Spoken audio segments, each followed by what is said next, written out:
நான் ஒரு கார் ஒன்று வாங்கலாம்னு யோசிச்சுட்டு இருக்கேன். நான் ஆக்சுவலா செகண்ட் ஹேண்ட் கார் போயிடலான்னு தான் யோசிச்சுட்டு இருக்கேன். ஆனா கார் ஷோரூம்ஸ்ல இருந்தெல்லாம் ஃபோன் பண்ணி எனக்கு இயர் எண்ட் இருக்கு, டிஸ்கவுண்ட் இருக்கு, நல்ல ஆஃபர் பண்ணி தரோம், நீங்க புது காரே வாங்குங்கன்னு சொல்றாங்க.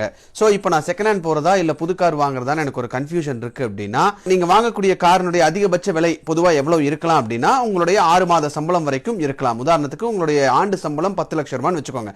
நீங்க 5 லட்சம் ரூபாய் வரைக்கும் அந்த காரினுடைய பிரைஸ் இருக்கலாம். சோ 5 லட்சம் ரூபாய்க்குள்ள உங்களால புது காரே வாங்க முடிஞ்சது அப்படின்னா நீங்க புது கார் போயிடலாம். இல்ல அப்படின்னா நீங்க செகண்ட் ஹேண்ட் கார் போயிடுறது பெஸ்ட். இதுல ஏன் அந்த 6 மாச சம்பளம் அப்படின்னு நம்ம சொல்றோம் அப்படின்னா நீங்க 40 லட்சம் ரூபாய் கொடுத்து கார் வாங்கலாம்.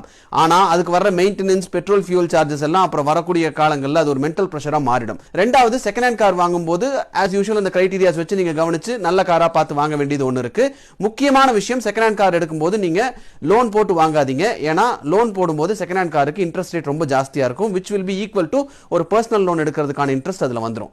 மேலும் டீடைல்ஸ்க்காக சுனில் கார்ஸை ஃபாலோ பண்ணுங்க, சப்ஸ்கிரைப் பண்ணுங்க.